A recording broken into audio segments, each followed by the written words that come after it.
करते करते उनकी कई दौर हो चुके थे, फिर हमें रात में किसी शहर बुलाया गया मीटिंग करने के लिए एमएलए नॉर्म से। तो हम मीटिंग करने जब वहां पे गए तो ऐसा लगता है कि जब हम जो है कमरा खोल कर घुस गए बस कमरे में, जब आप नजर आ जाते हैं कमरे में तो बोला था भाई जो बैठ भी जाओ, तो कोई मूड नहीं था हमसे मीटिंग करने का। वो द सेक ऑफ जो है वो एक वहां में हमने इंगेज कर लिया है, इस हवाले से मीटिंग हुई।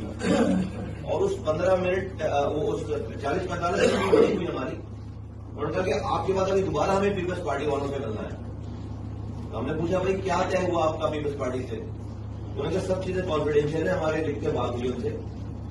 दो चीजें आपको बता देते हैं कॉन्फिडेंशियल होने के बावजूद।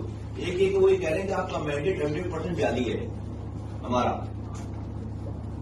सबका 60% होगा, 50% होगा। हमारा पीपल्स पार्टी कह रही है, गिवन कह रही है कि पीपल्स पार्टी कह रही है कि हमारा 100% मैंडेट जारी। कॉन्फिडेंशियल में सारी बातें नहीं बताई, ये वाली बात बताई हमने कि हमारा 100% मैंडेट जारी है।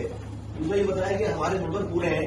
पीपल्स पार्टी वाले कह रहे हैं कि पीएमएलएन और पीपल्स पार्टी मिलाकर नंबर पूरे हैं, तो एलटूम को बाहर निकालने की जरूरत नहीं है। अब ये पता होना चाहिए हमें ना कि भाई हमें कल को हमारी वो बात अगर कोई नहीं सुन रहा, नहीं मानी जा रही, तो पता होगा कि मूड क्या है। ये पता होना, मेरा कहना है पता होना चाहिए इस वाली बात को सबको। उनके नंबर पूरे हैं, उनके नंबर पूरे हैं और पीपल्स पार्टी का ये असरार है कि भाई एमक्यू की जरूरत नहीं है। ये दो बातें उन्होंने हमें पहली मीटिंग में बताई। हमने उनको जवाब नहीं दिया, हमने नहीं जवाब दिया, हमारे पास सारे जवाब थे सब लोगों के पास। क्योंकि हम कहते भाई आप अपने मैंडेट की बात करने